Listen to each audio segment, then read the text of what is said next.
Kemudian pendampingan, penguatan, dan percepatan guna mendukung program prioritas, penyusunan instrumen pembangunan berbasis HAM, tentang jadi program-program pemerintah ini sebenarnya ada guidance principle tentang hak asasi manusia. Apakah UN Guidance Principle atau kita bisa bikin sendiri guidance principle. Hampir sebagian besar negara itu juga punya ada guidance principle. Misalnya orang bangun satu kawasan pemukiman. Bagaimana petunjuk teknis dan petunjuk pelaksanaan pembangunan berbasis HAM terkait dengan pembangunan kawasan pemukiman itu ada petunjuk-petunjuknya ada. Bisa berdasarkan UN, bisa berdasarkan negara lain punya, atau kita bisa bikin sendiri. Ini dalam rangka inilah sebenarnya pendampingan, penguatan, dan percepatan guna mendukung program penyusunan instrumen pembangunan berbasis HAM, yaitu sekolah, rumah sakit, perumahan, dan lain sebagainya. Jadi supaya tidak hanya dianalisis, selama ini kan kami biasa menangani apakah di Komnas HAM atau kementerian yang menangani bidang dan lembaga yang bidang hak asasi manusia selalu menangani kasus-kasus ya pelayanan pengaduan masyarakat. Tapi kalau kita menggunakan petunjuk teknis dan petunjuk pelaksanaan pembangunan hak asasi manusia di bidang berbagai sektor, yaitu sekolah, rumah sakit, perumahan, atau pembangunan industri, dan lain-lain, semua dilakukan, maka saya pikir kita akan bisa minimalisasi adanya ketidakadilan akibat pembangunan-pembangunan yang dilakukan dalam negara di Republik Indonesia. 7. Identifikasi kebutuhan korban dalam rangka penyelesaian pelanggaran HAM berat yang non-judisial. Kemudian pelaksanaan reformasi birokrasi. 9.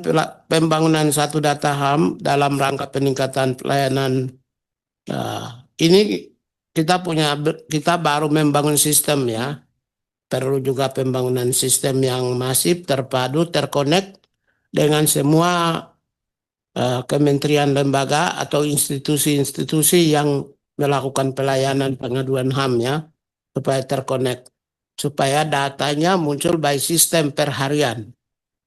Kalau kita bisa connect dengan kepolisian, kejaksaan, atau kementerian ATR, BPN, kehutanan itu, kemudian muncul by system di Kementerian HAM, maka itu akan bisa termonitor, termasuk penanganan juga. Rekomendasi yang diajukan kepada kementerian lembaga bisa termonitor.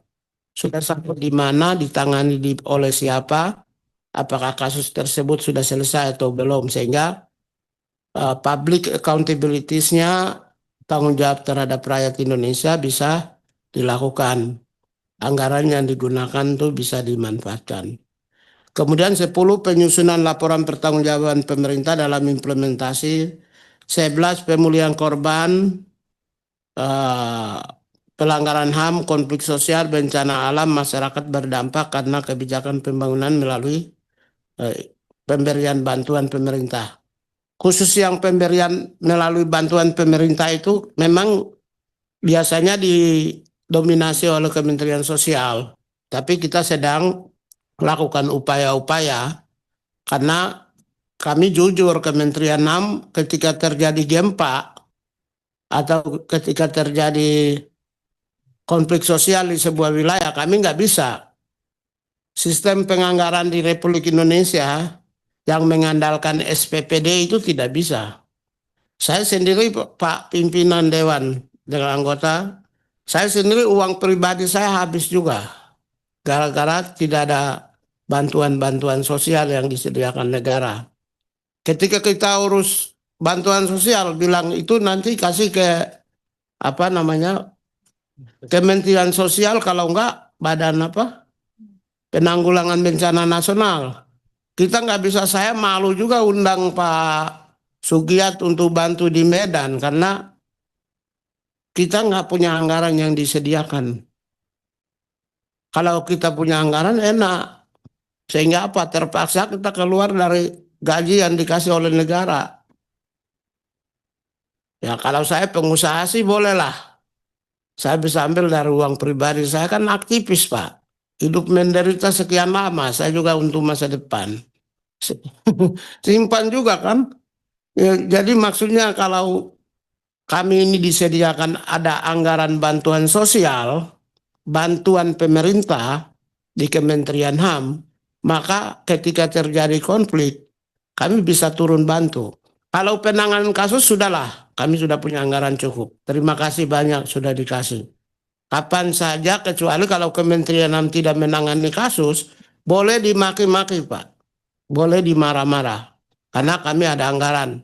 Mau penanganan konflik sosial, ras, etnik, agama, kami sudah ada anggaran. Tapi yang namanya sifatnya bantu, nah ini dia masalahnya. Saya juga angkat tangan kalau sifatnya bantu. Kalau Pak Rapidin kan mantan bupati ya. Bapak Bapak kan mantan bupati kan Pak ya. Enak Pak, kalau kami ini aktivis Pak jalanan. Jadi kita nggak bisa apa-apa. Ya, mohon bisa menjadi perhatian ya. Lalu yang 12 tuh Forum HAM Asia Pasifik untuk tingkat menteri dan mewujudkan ketangguhan diplomasi HAM di tingkat kawasan. Kemudian yang ke-13 penguatan kapasitas HAM bagi masyarakat, pelaku usaha, baru pengamatan situasi terhadap pelaksanaan pemenuhan dan perlindungan HAM. Ini pengamatan situasi itu pengamatan yang sifatnya intelijen. Jadi kalau di daerah-daerah ada potensi terjadinya munculnya ada situasi yang memunculkan kekacauan, ya bisa digunakan dengan anggaran ini, ya. Artinya ini di luar anggaran pelayanan pengaduan, tapi anggaran pengamatan situasi ini adalah anggaran yang dialokasikan untuk pengintaian. Tapi penggunaannya nggak seperti BIN ya, jangan salah. Ujungnya tetap SPPD juga, Pak. Ya gitu-gitu juga. Izin Kakak Menteri langsung poin-poinnya karena sudah 30 menit ini Kakak Menteri kan. Oke, kalau begitu yang poin dengan angka-angka itu biar Ibu Sekjen aja ya. Karena kalau saya ulas ini bisa sampai besok pagi nih Pak. Tunggu secara singkat saja poin dengannya. Yang ada angka-angka itu begini. Terakhir sebelum ke Ibu Sekjen sampaikan ya. Saya satu-satunya menteri sejauh yang saya pahami saya haramkan pemberian uang dari staf ke saya. Dan itu saya sudah buktikan selama 1,5 tahun saya jadi menteri. Haram Pak, hukumnya haram. Saya Kristen tapi saya menggunakan haram karena bahasa haram itu bahasa Tuhan. Tuhan yang menciptakan manusia. Jadi saya adalah, ini di depan semua pejabat saya ngomong, mengharamkan staf berikan saya uang. Oleh karena itu kalau yang ada angka-angka dan lain biarlah Ibu Sekjen aja yang ngomong ya. Ya. Saya pikir itu nanti secara detail nanti Ibu Sekjen kalau enggak lebih supaya lebih gambarannya lebih jelas dan utuh komprehensif nanti Kepala Biro Perencanaan dan semua eselon 1 jelasin ya semuanya ya.